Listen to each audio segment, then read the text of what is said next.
The controversy was over, but, strange to say, Fyodor Pavlovitch, who had been so gay, suddenly began frowning. He frowned and gulped brandy, and it was already a glass too much. "Get along with you, Jesuits," he cried to the servants. "Go away, Smerdyakov.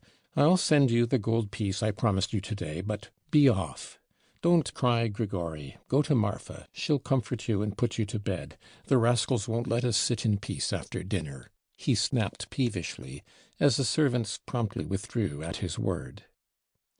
"Smerdyakov always pokes himself in now, after dinner. It's you he's so interested in. What have you done to fascinate him?" he added to Ivan.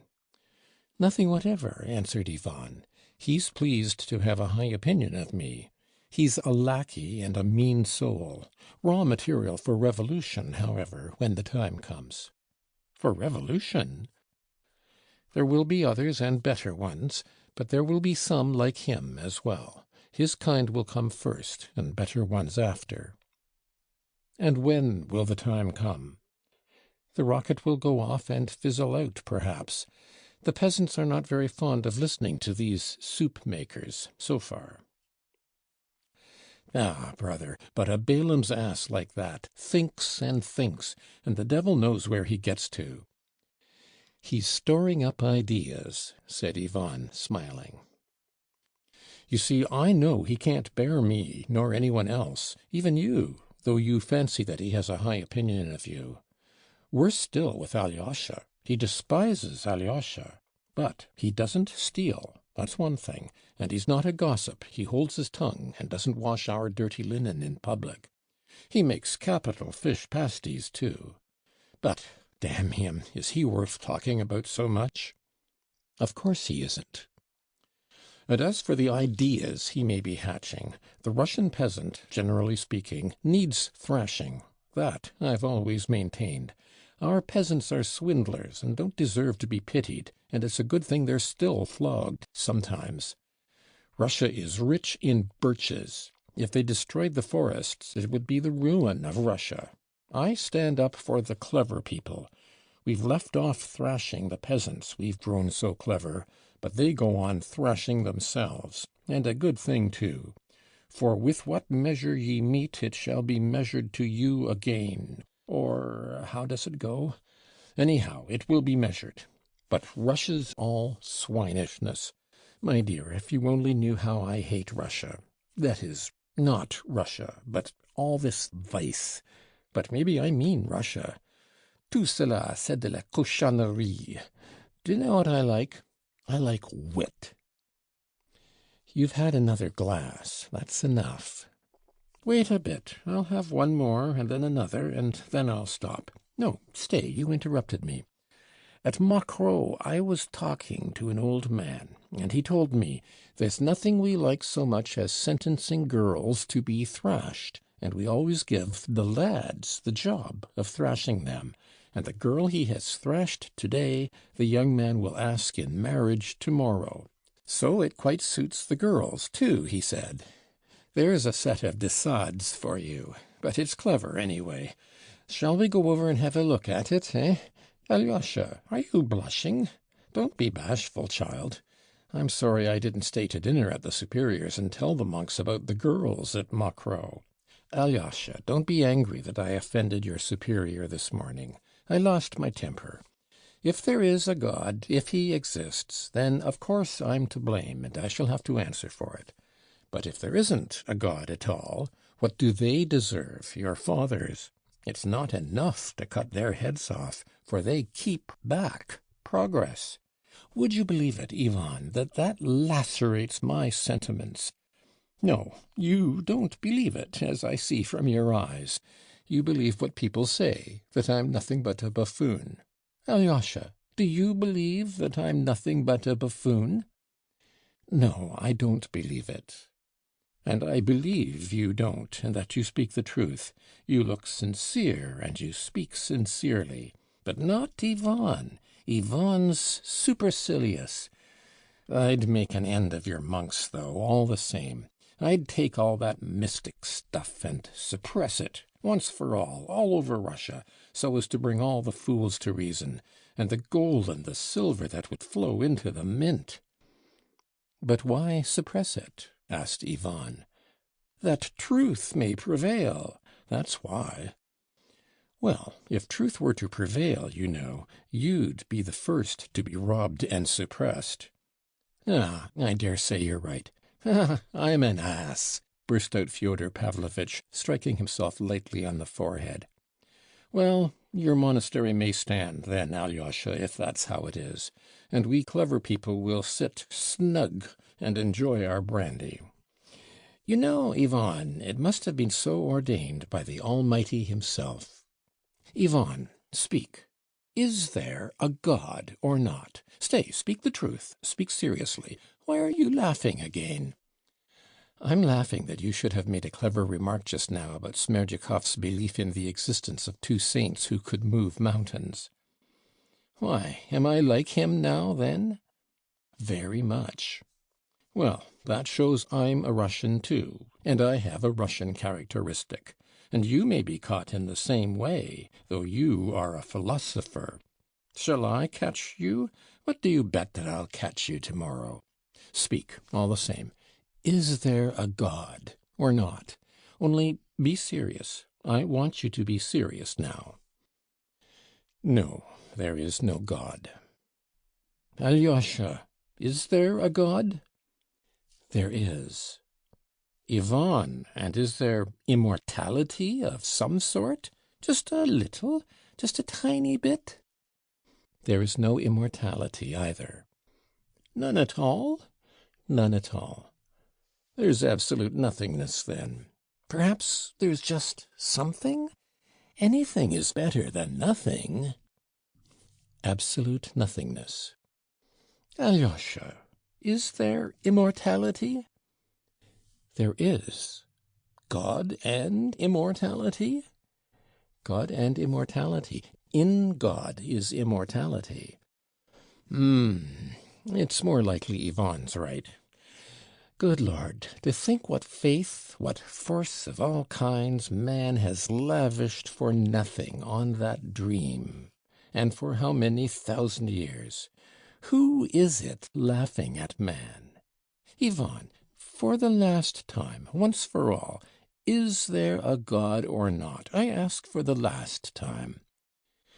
And for the last time, there is not. Who is laughing at mankind, Ivan? It must be the devil, said Ivan, smiling. And the devil, does he exist? No, there's no devil either. It's a pity. Damn it all, what wouldn't I do to the man who first invented God? Hanging on a bitter aspen tree would be too good for him. There would have been no civilization if they hadn't invented God. Wouldn't there have been, without God? No, and there would have been no brandy either, but I must take your brandy away from you anyway. Stop, dear boy, one more little glass. I've hurt Alyosha's feelings. You're not angry with me, Alyosha, my dear little Alexei? No, I am not angry. I know your thoughts. Your heart is better than your head. My heart better than my head, is it? Oh, Lord, and that from you. Ivan, do you love Alyosha? Yes. You must love him. Fyodor Pavlovitch was by this time very drunk. Listen, Alyosha, I was rude to your elder this morning, but I was excited. But there's wit in that elder, don't you think, Ivan? Very likely. There is. Il y a du Pirie là-dedans. He's a Jesuit, a Russian one, that is. As he's an honorable person, there's a hidden indignation boiling within him at having to pretend and affect holiness. But of course he believes in God. Not a bit of it. Didn't you know? Why, he tells everyone so himself. That is, not everyone, but all the clever people who come to him. He said straight out to Governor Schultz not long ago, "Credo, but I don't know in what." Really? He really did. But I respect him. There's something of Mephistopheles about him, or rather of the hero of our time. Arbanin, or what's his name. You see, he's a sensualist. He's such a sensualist that I should be afraid for my daughter or my wife if she went to confess to him. You know, when he begins telling stories, the year before last he invited us to tea with liqueur, the ladies sent him liqueur, and began telling us about old times till we nearly split our sides, especially how he once cured a paralyzed woman. If my legs were not bad, I know a dance I could dance you, he said. What do you say to that? I've plenty of tricks in my time, said he. He did Dernidov the merchant out of 60,000. What, he stole it? He brought him the money as a man he could trust, saying, "Take care of it for me, friend. There'll be a police search at my place tomorrow." And he kept it. "You have given it to the church," he declared. I said to him, "You're a scoundrel," I said. "No," said he, "I'm not a scoundrel, but I'm broad-minded." But that wasn't he. That was someone else. I've muddled him with someone else without noticing it. Come, another glass, and that's enough. Take away the bottle, Ivan. I've been telling lies. Why didn't you stop me, Ivan, and tell me I was lying? I knew you'd stop of yourself. That's a lie. You did it from spite, from simple spite against me. You despise me. You have come to me and despised me in my own house. Well, I'm going away. You've had too much brandy. I've begged you, for Christ's sake, to go to Tchermashnia for a day or two, and you don't go. I'll go tomorrow if you're so set upon it. You won't go. You want to keep an eye on me. That's what you want, spiteful fellow. That's why you won't go. The old man persisted. He had reached that state of drunkenness when the drunkard who has till then been inoffensive tries to pick a quarrel and to assert himself. Why are you looking at me? Why do you look like that? Your eyes look at me and say, "You ugly drunkard." Your eyes are mistrustful. They're contemptuous. You've come here with some design. Alyosha here looks at me and his eyes shine. Alyosha doesn't despise me. Alexei, you mustn't love Ivan. Don't be ill-tempered with my brother. Leave off attacking him, Alyosha said emphatically. Oh, all right. Ugh, my head aches. Take away the brandy, Ivan. It's the third time I've told you. He mused, and suddenly a slow, cunning grin spread over his face. Don't be angry with a feeble old man, Ivan. I know you don't love me, but don't be angry all the same. You've nothing to love me for. You go to Tchermashnia. I'll come to you myself and bring you a present. I'll show you a little wench there. I've had my eye on her a long time. She's still running about barefoot. Don't be afraid of barefooted wenches. Don't despise them. They're pearls. And he kissed his hand with a smack. To my thinking, he revived at once, seeming to grow sober the instant he touched on his favorite topic. To my thinking, you boys, you children, little sucking pigs, to my thinking. I never thought a woman ugly in my life. That's been my rule. Can you understand that? How could you understand it? You've milk in your veins, not blood. You're not out of your shells yet. My rule has been that you can always find something devilishly interesting in every woman that you wouldn't find in any other. Only one must know how to find it. That's the point. That's a talent. To my mind, there are no ugly women. The very fact that she is a woman is half the battle. But how could you understand that? Even in vieilles filles, even in them, you may discover something that makes you simply wonder that men have been such fools as to let them grow old without noticing them. Barefooted girls or unattractive ones you must take by surprise. Didn't you know that? You must astound them till they're fascinated, upset, ashamed that such a gentleman should fall in love with such a little slut. It's a jolly good thing that there always are and will be masters and slaves in the world, so there always will be a little maid-of-all-work and her master, and you know that's all that's needed for happiness. Stay, listen, Alyosha. I always used to surprise your mother, but in a different way. I paid no attention to her at all, but all at once, when the minute came, I'd be all devotion to her, crawl on my knees, kiss her feet, and I always, I remember it as though it were today, reduced her to that tinkling, quiet, nervous, queer little laugh. It was peculiar to her. I knew her attacks always used to begin like that. The next day she would begin shrieking hysterically, and this little laugh was not a sign of delight, though it made a very good counterfeit. That's the great thing, to know how to take everyone. Once Dostoyevsky, he was a handsome fellow and rich, used to like to come here and hang about her, suddenly gave me a slap in the face in her presence, and she, such a mild sheep, why, I thought she would have knocked me down for that blow. How she set on me!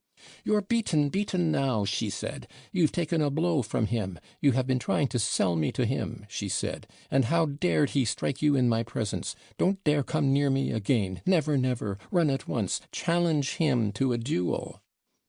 I took her to the monastery then to bring her to her senses. The holy fathers prayed her back to reason. But I swear, by God, Alyosha, I never insulted the poor crazy girl. Only once, perhaps, in the first year. Then she was very fond of praying. She used to keep the feasts of Our Lady particularly, and used to turn me out of her room then. I'll knock that mysticism out of her, thought I. "Here," said I, "you see your holy image? Here it is. Here I take it down. You believe it's miraculous? But here, I'll spit on it directly, and nothing will happen to me for it." When she saw it, good Lord, I thought she would kill me, but she only jumped up, wrung her hands, then suddenly hid her face in them, began trembling all over, and fell on the floor, fell all of a heap. "Alyosha, Alyosha, what's the matter?" The old man jumped up in alarm. From the time he had begun speaking about his mother, a change had gradually come over Alyosha's face. He flushed crimson, his eyes glowed, his lips quivered. The old sot had gone spluttering on, noticing nothing, till the moment when something very strange happened to Alyosha. Precisely what he was describing in the crazy woman was suddenly repeated with Alyosha. He jumped up from his seat exactly as his mother was said to have done, wrung his hands, hid his face in them, and fell back in his chair, shaking all over in an hysterical paroxysm of sudden, violent, silent weeping. His extraordinary resemblance to his mother particularly impressed the old man. "Ivan, Ivan, water, quickly! It's like her, exactly as she used to be then, his mother. Spurt some water on him from your mouth. That's what I used to do to her. He's upset about his mother, he muttered to Ivan. "But she was my mother too, I believe, his mother, was she not?" said Ivan with uncontrolled anger and contempt. The old man shrank before his flashing eyes. But something very strange had happened, though only for a second. It really seemed to have escaped the old man's mind that Alyosha's mother actually was the mother of Ivan, too. "Your mother?" he muttered, not understanding. "What do you mean? What mother are you talking about? Was she? Why, damn it! Of course she was yours too. Damn it! My mind has never been so darkened before. Excuse me. Why, I was thinking, Ivan." He stopped. A broad, drunken, half-senseless grin overspread his face. At that moment a fearful noise and clamour was heard in the hall. There were violent shouts, the door was flung open, and Dmitri burst into the room. The old man rushed to Ivan in terror. "He'll kill me! He'll kill me! Don't let him get at me!" he screamed, clinging to the skirt of Ivan's coat.